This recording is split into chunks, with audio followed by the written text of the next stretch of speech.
Di dalam kita menilai seseorang, kita harus menggunakan penilaian yang adil. Penilaian yang adil. Karena segala sesuatu yang kita ucapkan, itu semuanya akan dimintai pertanggungjawaban di hadapan Allah Subhanahu wa taala kelak di yaumul qiyamah. Allah Subhanahu wa taala mengatakan dalam Al-Qur'anul Karim, "Alladzina yu'dzunal mu'minina wal mu'minat bighairi maktasabu faqad ihtamalu buhtanan wa itsman mubinan." Dan orang-orang yang mereka menyakiti mukminin dan mukminat, menuduh mereka apa yang tidak pernah mereka lakukan, menuduh apa yang tidak pernah mereka ucapkan, maka sungguh dia akan membawa dosa yang sangat besar di sisi Allah Subhanahu wa taala. Dan Nabi sallallahu alaihi wasallam telah menyebutkan dalam hadis-hadisnya sangat banyak. Di antaranya kata Nabi sallallahu alaihi wasallam, "Innal 'abda la yatakallam bi kalimatin." Ada seorang hamba yang dia berbicara dengan sebuah kalimat, yang kalimat itu membuat Allah Subhanahu wa taala murka, dan kemudian dia digiring ke dalam nerakanya Allah Subhanahu wa taala dikarenakan satu kalimat. Dalam hadis yang lain, Rasulullah sallallahu alaihi wasallam mengatakan, barang siapa yang seseorang mengucapkan sesuatu kepada saudaranya apa yang dia pernah dia ucapkan, maka di yaumul qiyamah Allah akan minumkan dia dari darah nanahnya penghuni neraka. Iya dan billah. Ini satu sisi. Sisi yang kedua, di dalam Islam kita dilarang untuk memuji orang yang tidak pantas untuk kita puji. Kita dilarang untuk melarang membela orang yang tidak pantas untuk kita bela. Rasulullah sallallahu alaihi wasallam menyebutkan dalam hadisnya, la'anallahu awal muhditha. Allah melaknat orang-orang yang melindungi orang-orang berbuat dosa, melindungi orang-orang yang berbuat amalan-amalan baru. Ini tidak dibolehkan. Jadi kita tidak boleh mencela orang yang tidak boleh kita cela, dan sisi lain kita tidak boleh memuji orang yang tidak pantas untuk kita puji. Jadi hati-hati. Ini dua-duanya dosa. Ini dua-duanya terlarang dalam agama. Oleh karena itu, di antara cara yang paling terbaik di dalam kita menilai seseorang adalah dari ceramah-ceramah yang dia sampaikan. Ya, orang-orang yang berbicara kepada Muhammad bin Abdul Wahab hari ini, saya jamin mereka tidak ada satupun yang bertemu dengan Muhammad bin Abdul Wahab.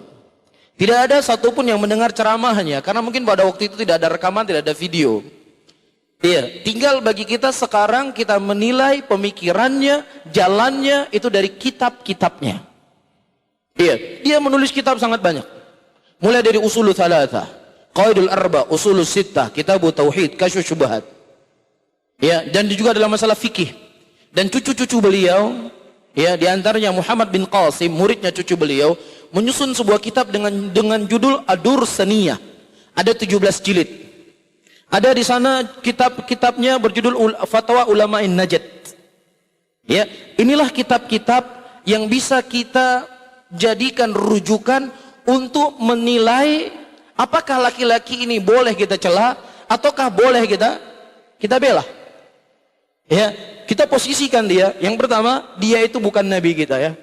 Nabi kita Muhammad ibnu Abdullah ibnu Abdul Muttalib sallallahu alaihi wasallam. Ini harus kita fahami bersama-sama. Selain daripada nabi kita, Nabi Muhammad sallallahu alaihi wasallam, ucapannya bisa diambil dan ucapannya bisa ditolak. Sebagaimana kata Imam Malik rahimahullah, al-qaul yuqbal wa yurad la sahibu hadzal qubur. Ucapan seseorang itu bisa diambil dan bisa ditolak kecuali pemilik kubur ini. Kalau seandainya Imam Malik berbicara di zaman tabi'in, boleh kita mengambil ucapan siapapun kecuali ucapan Nabi sallallahu alaihi wasallam, apalagi ucapannya siapa? Muhammad bin Abdul Wahab. Dia bukan siapa-siapa kita, bukan nabi kita. Ya, cuman yang ingin kita bahas, boleh nggak dia kita cela atau boleh nggak kita memuji? Kan itu jadi masalah. Nah, inilah cara yang ilmiah, cara yang adil kita menilai laki-laki ini. Kita lihat dari kitabnya, apa yang keliru dari pembahasannya, apa yang keliru dari yang dia tulis, apa yang keliru dari dia fatwakan. Kemudian kita ambil, kita timbang dengan Al-Quran dan Sunnah. Kalau seandainya apa yang datang dari Al-Quran dan Sunnah menyelisih apa yang dia ucapkan, kita buang ucapannya ke tong sampah. Nggak perlu kita dengan ucapan dia. Nggak perlu, karena dia bukan nabi kita. Ya, cuman harus dengan adil. Apa ucapannya, apa dalilnya ucapannya itu keliru, apa dalilnya ucapannya salah, kan begitu. Tapi kalau seandainya cuman sekedar dia salah, dia nggak betul, dia begini, dia begitu, kata Syekhul Islam, kalau seandainya membantah hanya cuman sekedar cacian, makian, atau sekedar membentuk opini, siapapun itu bisa melakukannya. Kita pergi ke rumah sakit jiwa, hai orang pungoka, kah pungosit, kan itu. Kalau cuman sekedar bantah kan, siapapun bisa membantah. Anak kecil, bandel kali kamu juga bandel, semua bisa. Tetapi bagaimana seseorang itu membantah dengan bantahan ilmiah?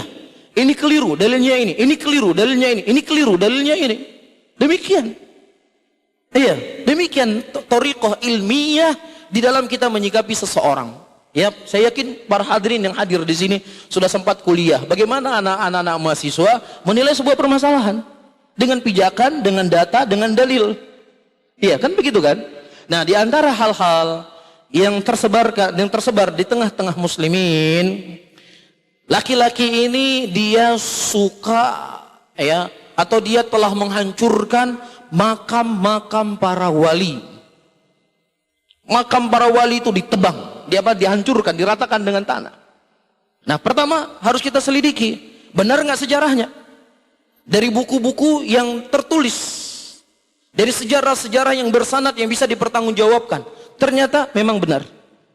Dia menghancurkan makam-makam keramat atau makam-makam para wali, diratakan dengan tanah. Betul, sejarahnya demikian. Nah, sekarang thariqah yang kedua. Perbuatannya ini salah atau benar? Bukan salah benarnya menurut kita, atau menurut fulan, atau menurut siapa saja yang ingin menjatuhkannya. Tetapi pegangannya adalah Al-Quran dan sunnatir Rasul sallallahu alaihi wasallam. Di antara dalil, ya, kita di sini para hadirin bukan sedang ingin membela beliau ini mati-matian, tapi ini membab ucapan Nabi sallallahu alaihi wasallam, unsur akhaka zaliman aw madluman. Tolonglah saudaramu yang terdolimi dan yang mendolimi. Para sahabat bertanya, ya Rasulullah, kami faham orang yang didolimi itu kita tolong, tapi bagaimana caranya menolong orang yang mendolimi? Pertanyaan yang cukup wajar ya dari sahabat Rasulullah. Kemudian Nabi SAW mengatakan, menolong orang yang mendolimi, engkau pegang tangannya, engkau larang dia untuk tidak berbuat lagi perbuatan zalim. Itu caranya.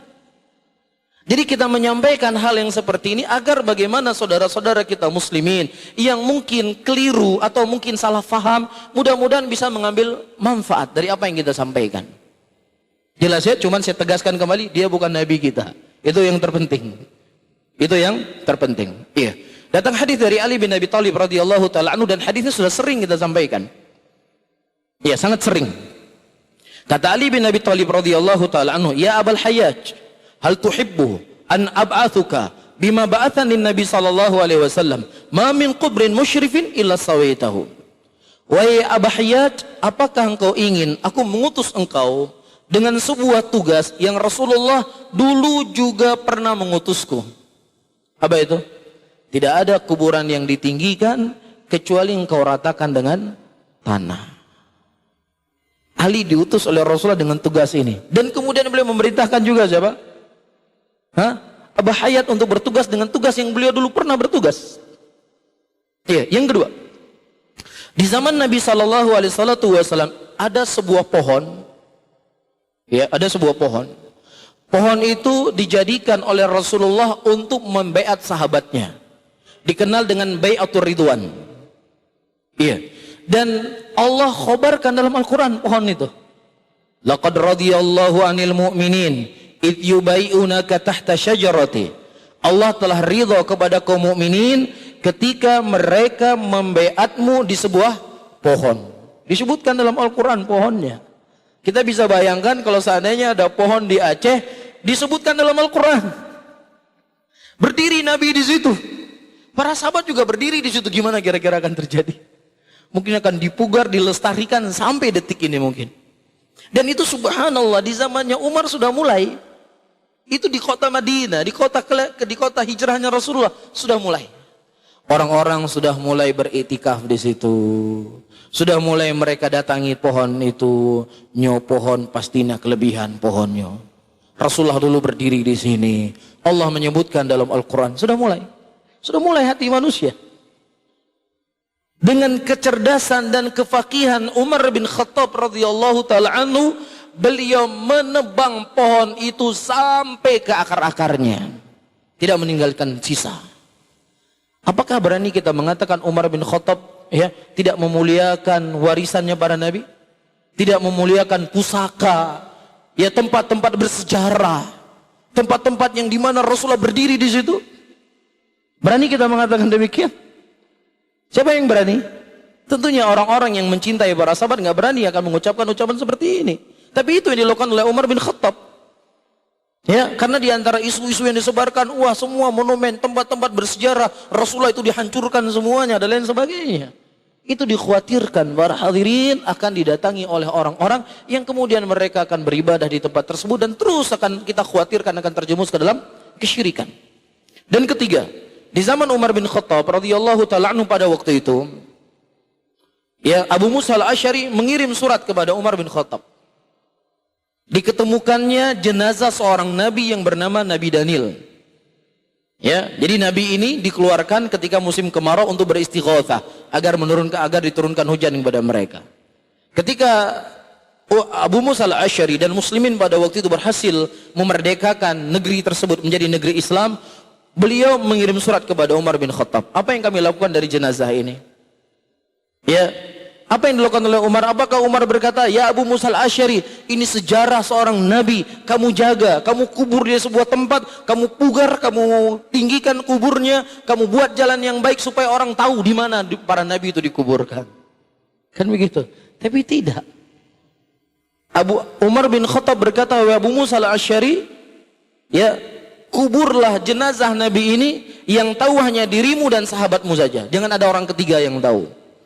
Carilah di sebuah tempat, kamu korek di sana beberapa kuburan, dan di antara sekian kuburan, disitulah kamu kubur nabi tersebut. Dihilangkan jejaknya sampai ini nggak ada yang tahu siapapun. Untuk apa? Untuk menjaga hati muslimin. Nah, kalau seandainya ini merupakan kesalahan Muhammad bin Abdul Wahab, yang kalian anggap sebagai sebuah kesalahan, maka tentunya dia tidak membuat sesuatu kecuali apa yang datang dari Nabi SAW, apa yang datang dari para Khulafaur Rasyidin, dan perkara-perkara yang lainnya yang tentunya tidak mencukupi waktu untuk kita membahasnya. Cuman ini di antara isu yang paling isu yang paling diserap oleh muslimin, yang kemudian menuduh dia ini seorang Zionis Yahudi yang ingin menghancurkan Islam, yang ingin memecah belah muslimin dan beraneka ragam isu-isu. Dan mudah-mudahan apa yang saya sampaikan sedikit ini bisa memberikan motivasi untuk kita semuanya berhati-hati di dalam menyikapi seseorang.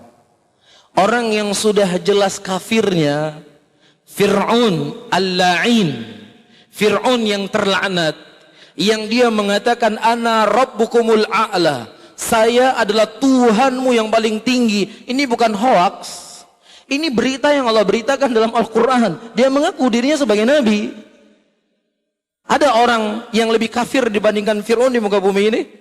Kalau seandainya Anda menganggap Muhammad bin Abdul Wahab itu salah, saya yakin kesalahannya menurut Anda tidak sebesar kesalahannya siapa? Fir'aun.